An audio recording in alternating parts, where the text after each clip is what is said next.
చితక్కొడతామనందరూ ఎదురు చూస్తూ ఉన్నారు కదా. నిన్నే కాశ్మీర్లో ఇద్దరు పాకిస్తాన్ సైనికులను మన సైనికులు చంపేశారు అనే వార్త తెలిసిన తర్వాత గూస్ బంప్స్ వచ్చాయి కదా.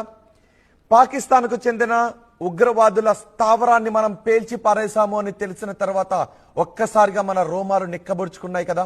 ఇప్పటికే పాకిస్తాన్ పై యుద్ధం చేసి పాకిస్తాన్ ఎప్పుడు మట్టిలోకి తొక్కేస్తామా అని కసిగా ఎదురు చూస్తూ ఉన్నాం కదా.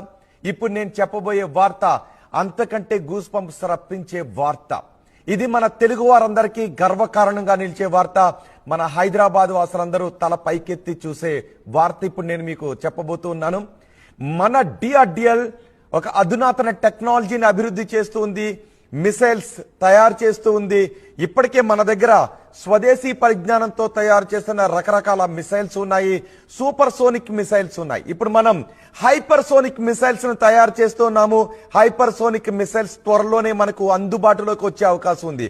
అంటే బహుశా పాకిస్తాన్ పై యుద్ధం జరిగితే మన హైదరాబాద్ లో తయారు చేస్తున్న ఒక మిసైల్ తో పాకిస్తాన్ ని భూమి లోపలికి తొక్కేసే అవకాశం ఉంటుంది అనే చర్చ జరుగుతుంది. డిఆర్డిఎల్ తాజాగా చేసిన ఒక పరిశోధన గురించిన వార్తని ఇప్పుడు నేను చెప్పబోతున్నాను. ఈ వార్త వింటే ఖచ్చితంగా మీకు గూస్ బంప్స్ వచ్చే అవకాశం ఉంటుంది. ఇప్పటికే మన దగ్గర అత్యంత పరిధి కలిగిన చితక్కొడతామనందరూ ఎదురు చూస్తూ ఉన్నారు కదా. నిన్నే కాశ్మీర్